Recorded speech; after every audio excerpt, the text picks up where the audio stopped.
Welcome to the American Small Business League podcast. With me is Alan Spence, who is running for Congress as a Democrat in Florida's District 17.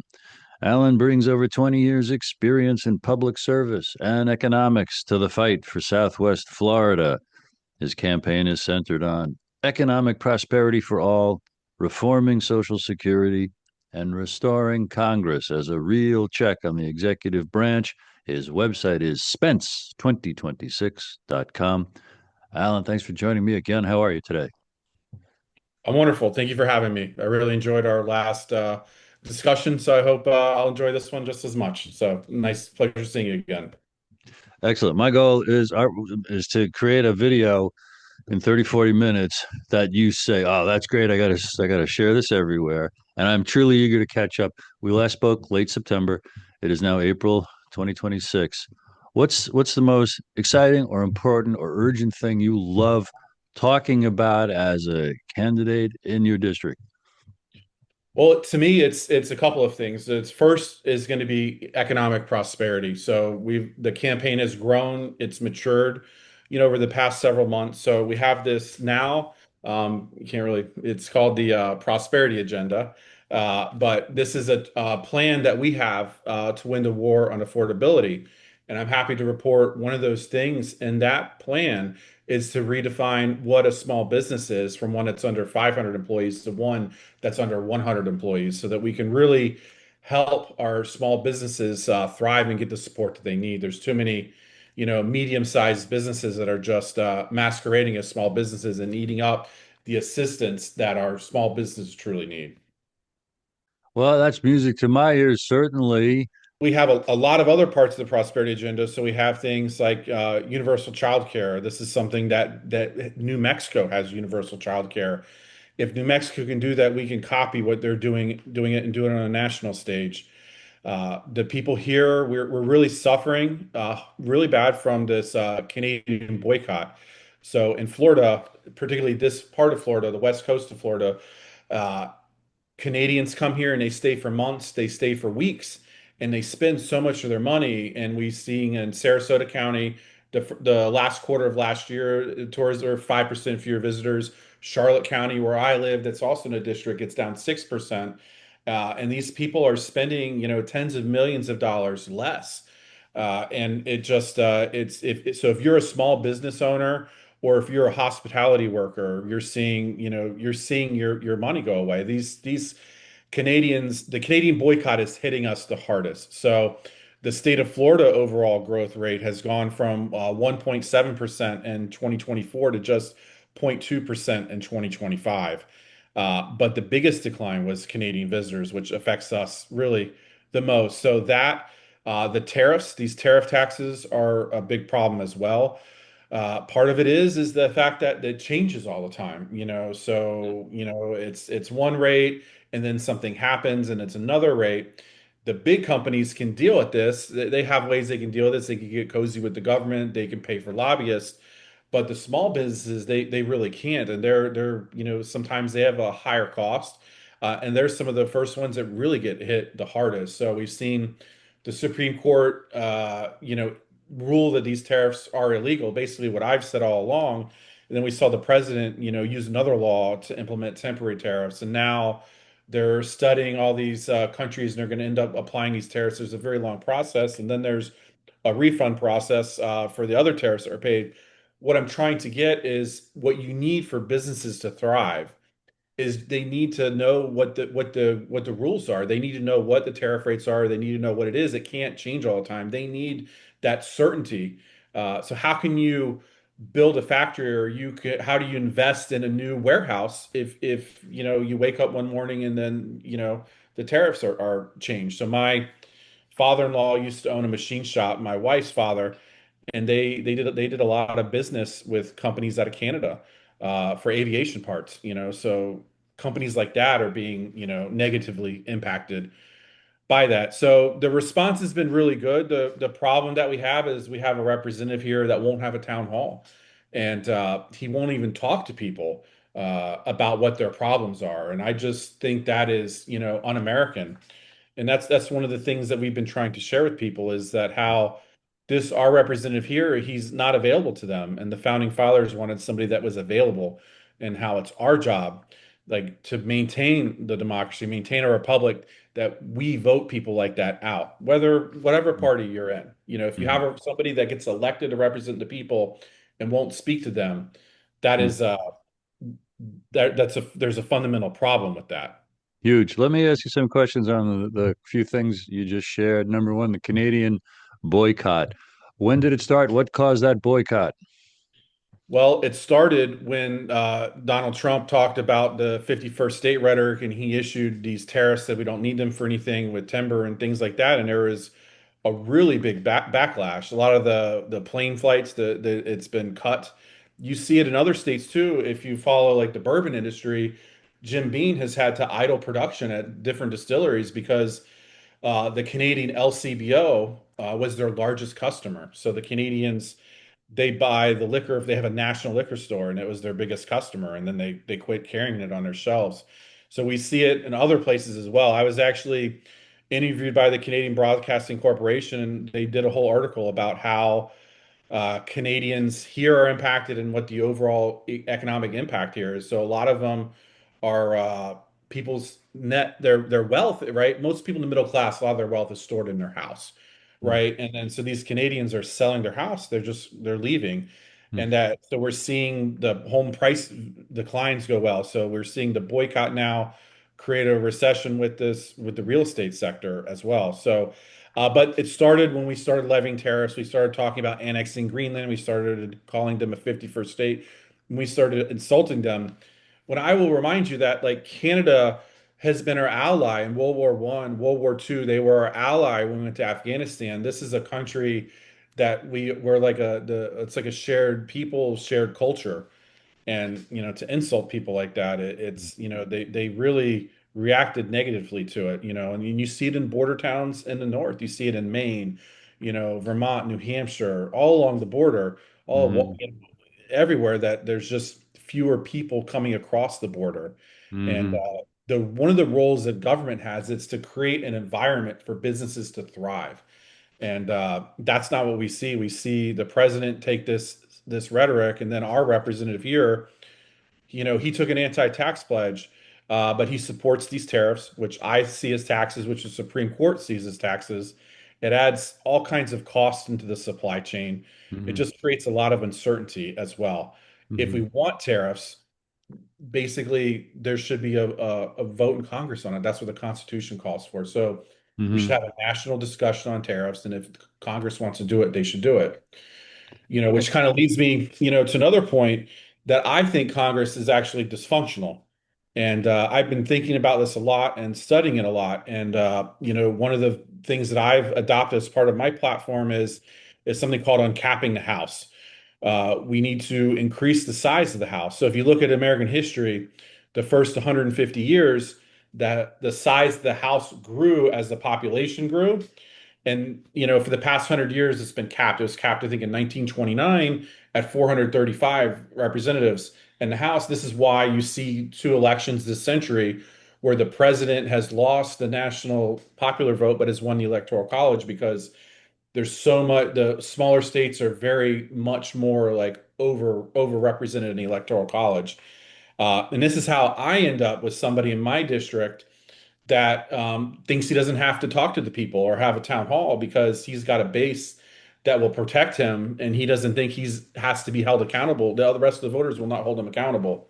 So I the want to explore a couple of these things. Your Sure. incumbent, the incumbent is a Republican. Yes, his name is Greg Steube. He's the Thank you. Republican. Do you have a primary between now and the general? I do. I do have a primary. Okay. When? August 18th is the primary. Okay. Okay.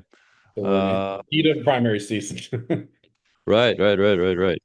And you make a very great point that more people need to know about the problem of capping the amount of representatives in the House. My former boss, a publisher at a company called TrineDay.com, who publishes great books that expose true history and how we really are being screwed. He published the book that I wrote, and he was the first that I heard, and now you're the second, really, to make that point.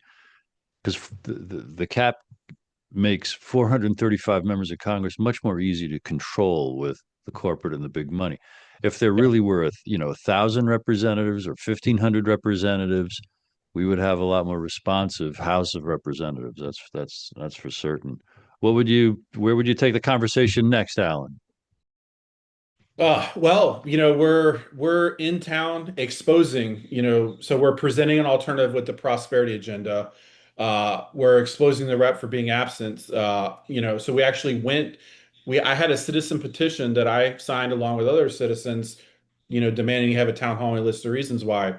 And we went to his office in Venice, Florida, where he advertises on his website, he advertises on his social media as the constituent office at the Venice City Hall. So I went in there, we got lost. Somebody told us where to go. We went there, and it was actually in an employee secured area, and it said storage on the wall.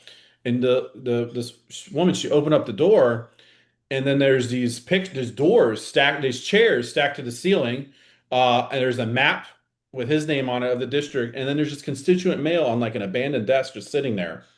Now, so we filed an ethics complaint because he's advertising an office that he says exists, and it's really a fake office. There's no office there for people. So if you go there, you're wasting your time. If you mail something there, you're wasting your time. And it's just another example of how he won't have a town hall. He has offices that he says are staffed. He puts on his website, he gives the appearance that there's an office, and there's really nothing there. So we have an ethics complaint open on that against him.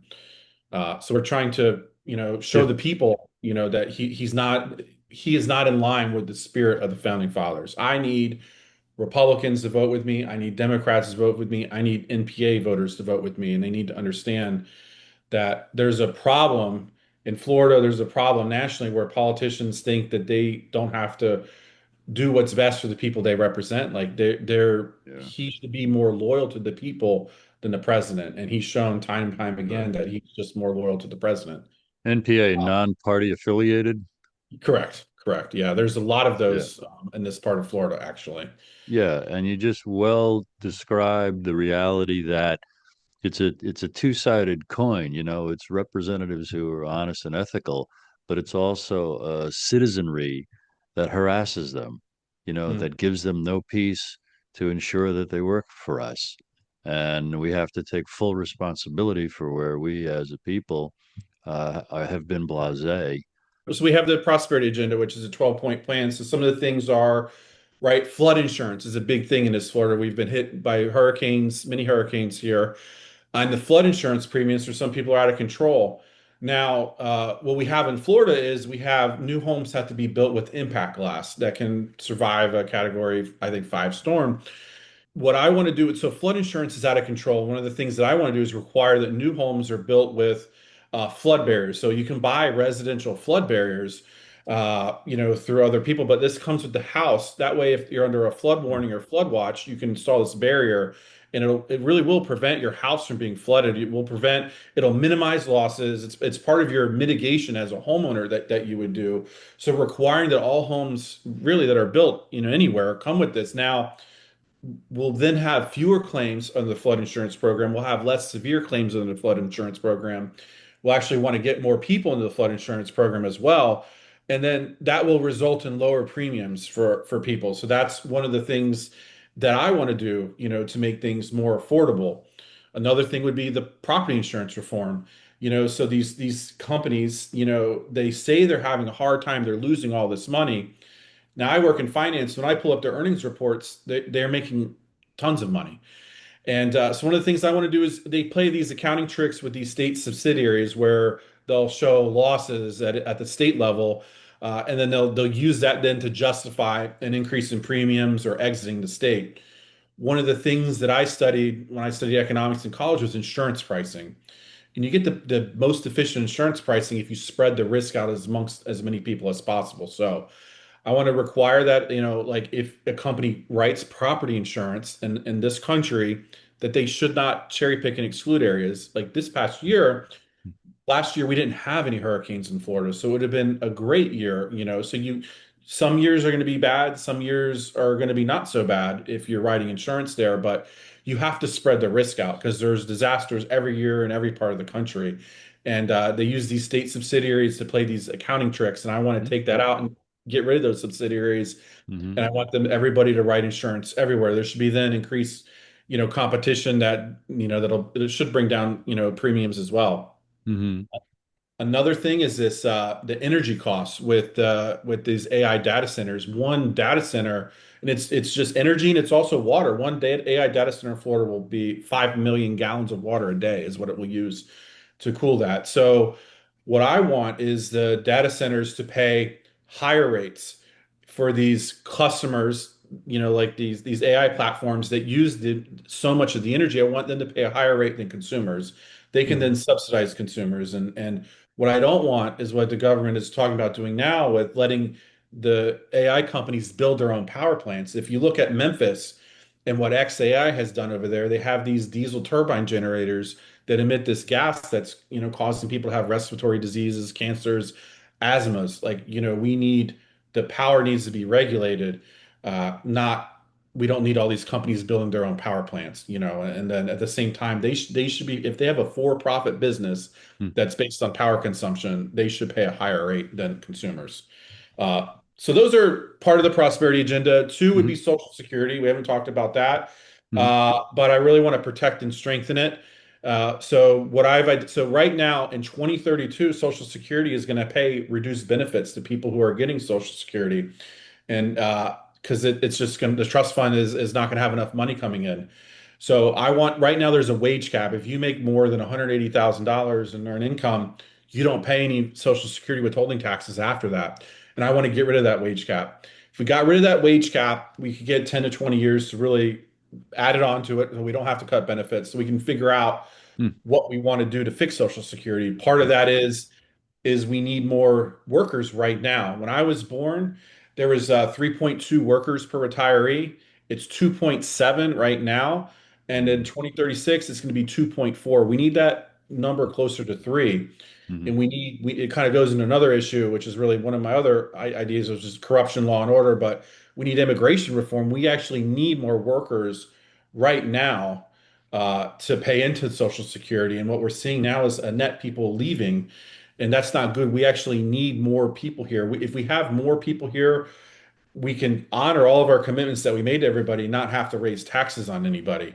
Mm-hmm. It's also a worker attraction. Like, businesses, they need the best and the brightest. And we want everybody from around the world, the best, we want all people, but if we welcome all people, we will get the best and the brightest throughout the world. We want our next generation of entrepreneurs to come to the United States to build their business. We don't want them going to China or Canada or somewhere else.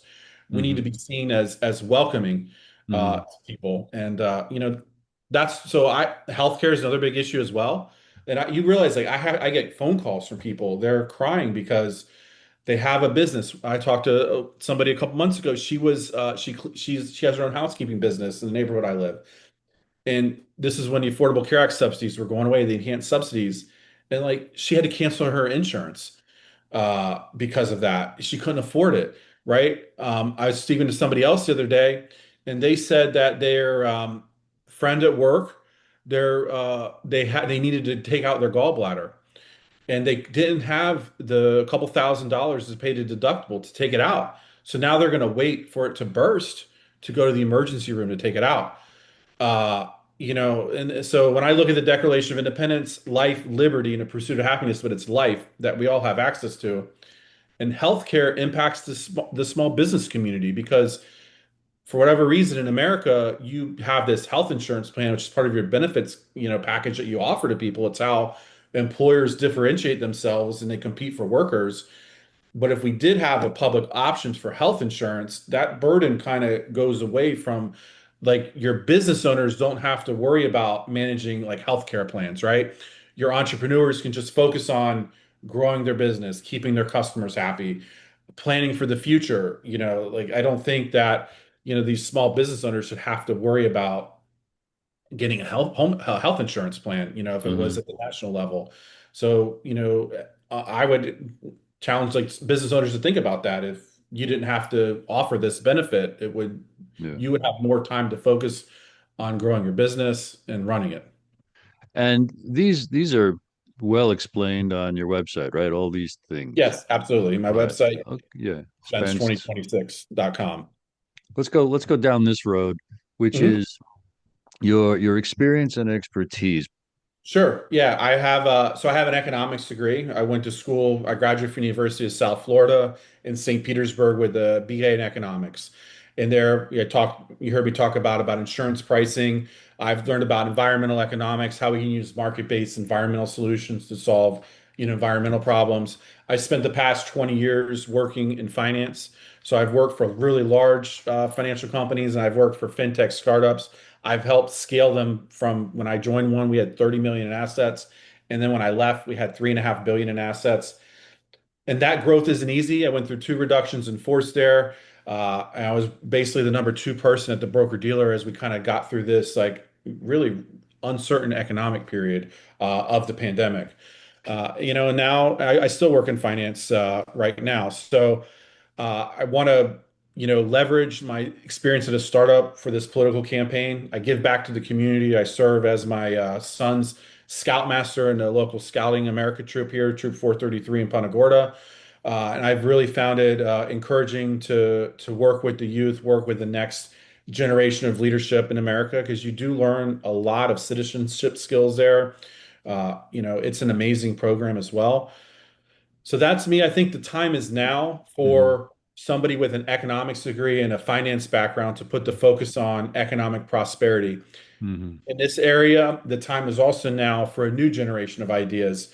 That's people that are open to new ideas and new ways of thinking. But really, we need somebody that's 100% loyal to the people they represent. And that's the problem we have now. We have somebody that thinks he doesn't have to meet with the people, and we have to show up in November, and we as voters really need to hold him accountable. How many terms has the incumbent been in?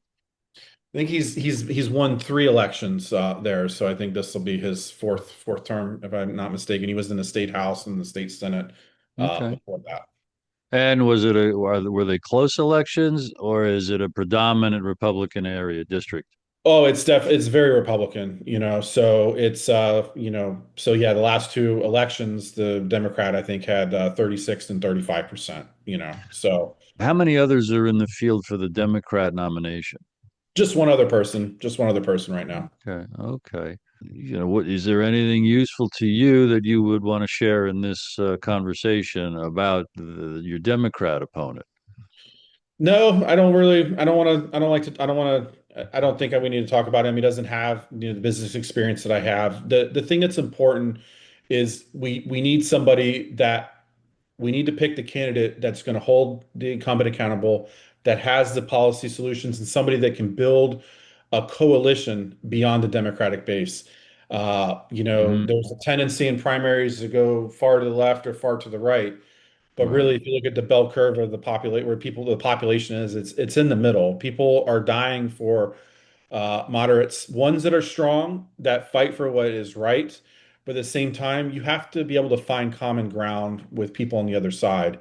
And I think it can start literally as just as like one or two issues. If you can find common ground and work on some of that stuff, and then you can start making deals to, you give me what I want, and, I'll help you out here.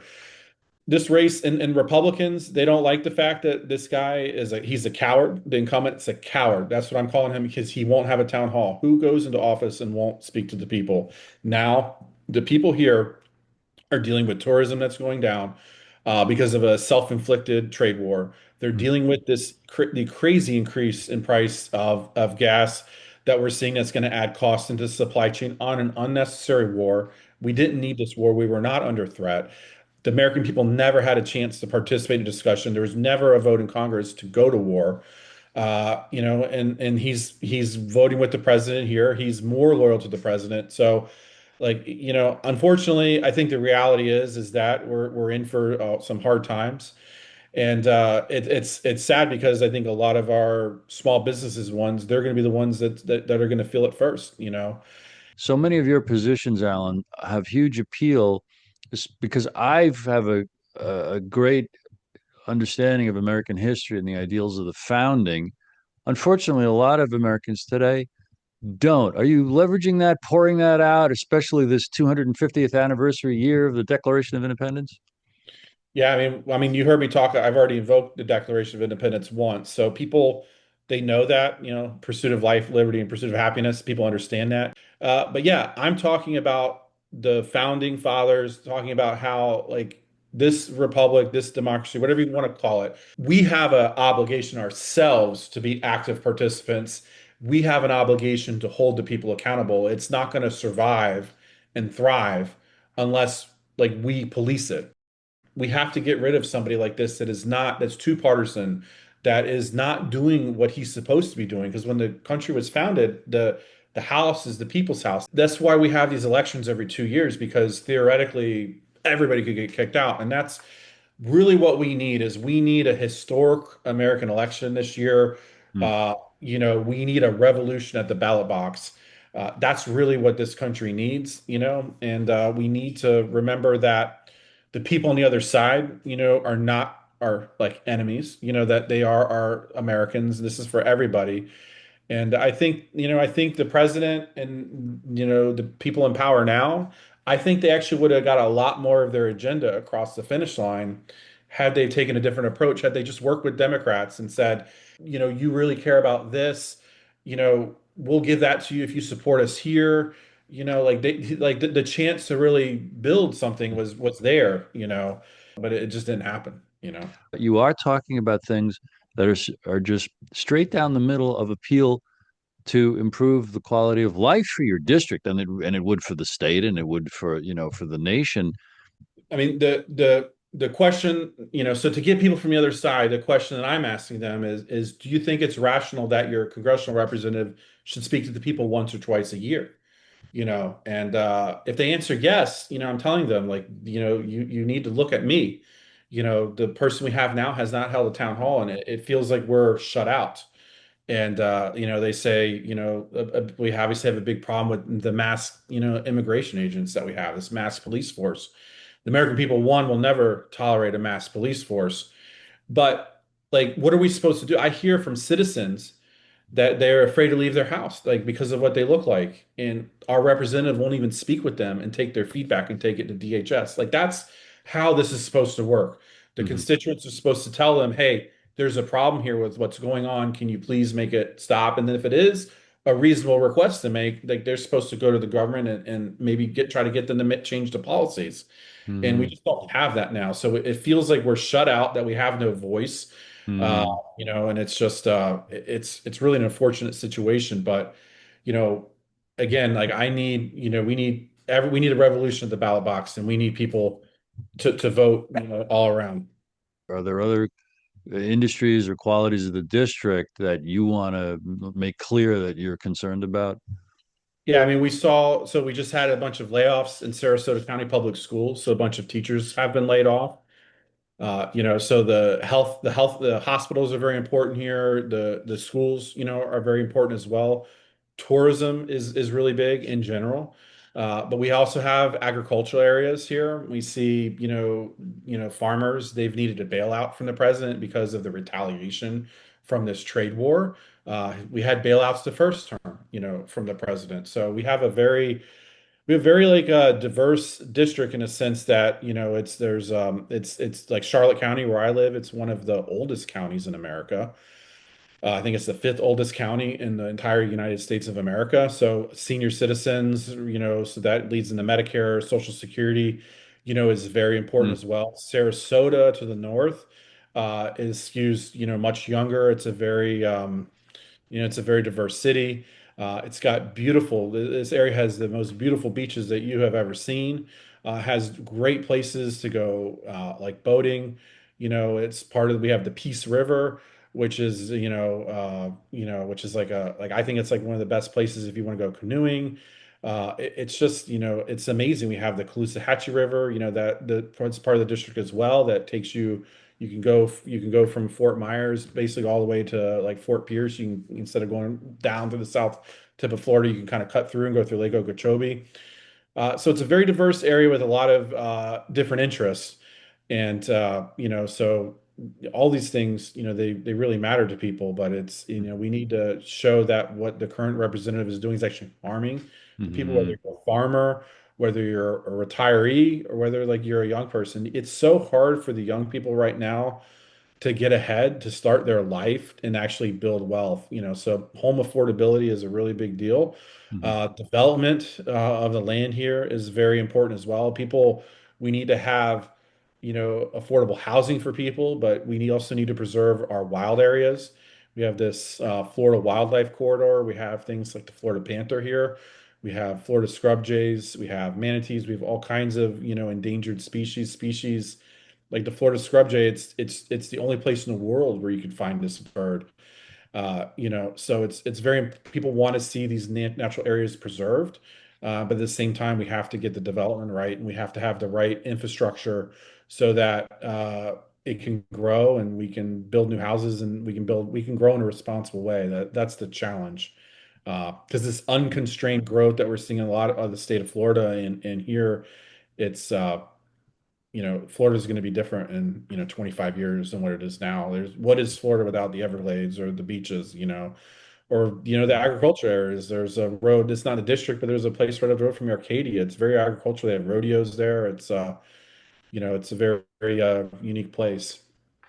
So, it's And just a very diverse area with a lot of competing interests. But one thing, we have a lot of small businesses as well. But go ahead, mm, Bruce. well, and also I love how you started by the idea of like we want is to shrink the general definition for federal purposes of a small business from up to 500 employees down to 100. I have to encourage everyone to go to our site, asbl.com, to see the importance of that. Our particular focus is trying to stop the diversion of small business contracts to big businesses.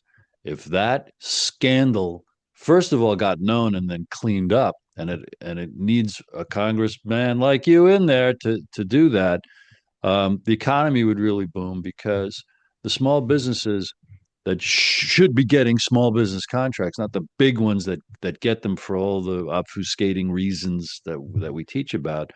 The small businesses would actually create an extra 2 million jobs, more or less, on top of the jobs that small businesses create every year anyway. And I'm so glad you were receptive last year and now again to mention, our small business issues along these lines because we know that they're a unifier because it's right to Main Street, it's right into our wallets, and it's really a revelation for folks to learn our true identity. The United States of America is nothing but a small business nation.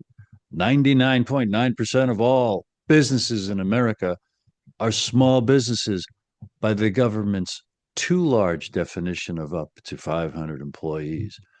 98% of all businesses have less than 100 employees, and they create the majority of all new jobs. They're responsible for half the GDP, and the federal government does next to nothing for small businesses. So, with a champion like you representing your district, we're excited about the kind of conversations you can start, not only in the campaign, but God willing, during your first term in Congress, Alan.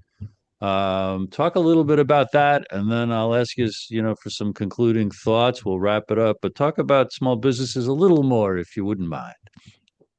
Sure, absolutely. Well, I've told you, I've worked for, a very, very small company. I enjoy one of the best decisions I ever made in my life was when I worked for a really large corporation. I went to join this startup because I learned so much and I grew so much professionally. It was really transformative for me. I don't think I would be here today if I had not done that because you get a chance to do more, you get a chance to grow. Where you're at a big company, personally, you don't get a lot. So my advice to a lot of people starting out, their life, their professional career would like you should look at a small business because you will learn quicker and that will make you a more attractive employee for other companies. Mm. So like, that is very important. My father-in-law, like I said, he ran a machine shop for many years. He was one of the co-owners. My wife's brother still works at one. It's a very small machine shop in Cape Coral, but They make all kinds of manufactured products, and they're dealing with the steel tariffs. They're dealing with the aluminum tariffs. They're dealing with the uncertainty. Their clients are dealing with the uncertainty as well. So I understand, firsthand, how, these political things can impact a business. The last thing the government should be doing is getting in between like a business and it being successful. And unfortunately, I think that's happening, a lot more now than it should. The government should be setting up the right environment for businesses to succeed, should be helping businesses succeed as well. And beyond that, I do agree 100% that we need to send government contracts to small businesses. We need to send 15% of those contracts to women-owned small businesses as well. I wholeheartedly agree with you on that. And the people know this. They see these big, monopolies now that a big company, if they get more money, they're going to increase their dividend or share buyback. They're not going to hire people. And if you put that money into small businesses, they're going to add capacity, they're going to add people, they're going to expand their facilities. It's going to be accretive to the local economy. Mhm. So, we definitely get more bang for our buck by investing in small businesses and supporting small businesses as a society, really. Mhm. But it's hard because, the big companies can get those the cheaper marginal costs of production. So small businesses need to differentiate themselves, whether that's like higher quality, right? Or customer Mhm. service, whatever it is that small businesses can get ahead and they are very important, part of our country. Mhm. Uh, but yes, Mhm. it's this, I'm focused 100% on economic growth and improving people's lives. Mhm. And one of that is I want to be a pro-business, pro-worker candidate, as well. Yeah, it's massive, and the goal for women is so important, as you kindly mentioned. We want to raise, the amount of federal contract dollars that are supposed to go to women-owned small businesses. Number one, for the economic equality it'll provide women, so that then they can pursue political equality. Right now, men dominate in politics because they earn and save more than women. Men hold 75% of all seats in the House, the Senate, state legislatures, every president's cabinet, almost that many governor chairs, and 90% of party leadership and committee chair positions. And we need, this is my phrase, I love it. We need the wisdom of the whole human race in the councils of government. And Yep, we have a absolutely. project, yeah, called Don't Cheat Women, don'tcheatwomen.com, which you're familiar with. And if you own a small business and think, I don't care about this, Bruce, I'm never going to apply for a federal contract. I'm a hair salon. I fix garage doors. I say, wait a minute.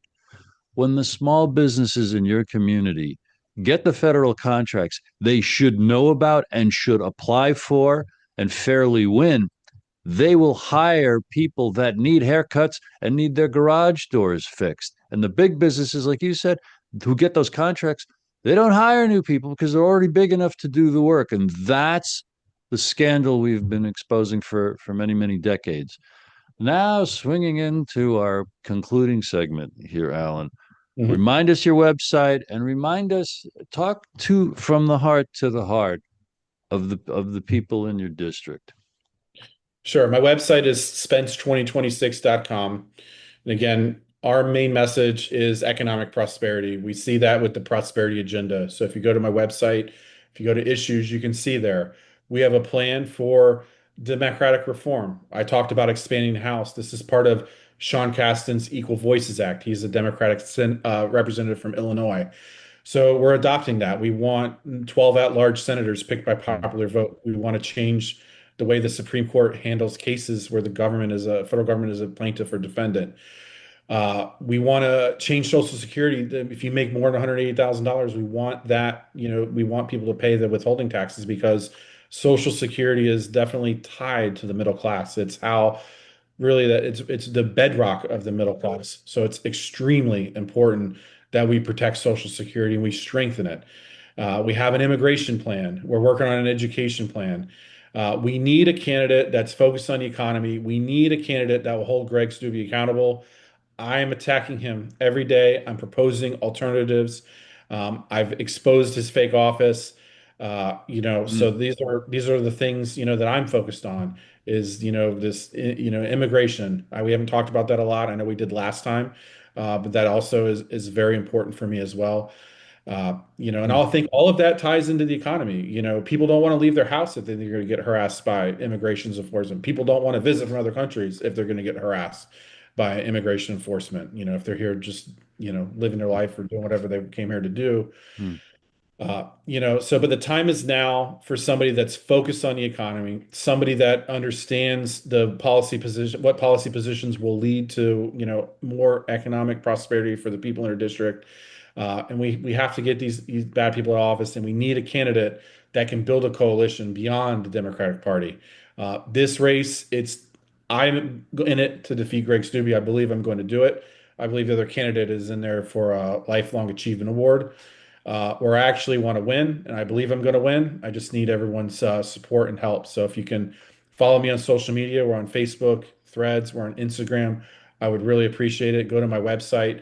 We're looking for volunteers. We need all the help we can get. We're open to new ideas. We don't, we're not gonna, we have an open mind when it comes to positions as well. I'm excited for you, Alan, and also inspired. I want you to stick around after I kill the recording just for 2 seconds. We'll, for logistics about when this gets posted and things like that. I Sure. want to thank you very, very much for your time. And also want to thank everybody for watching and listening today.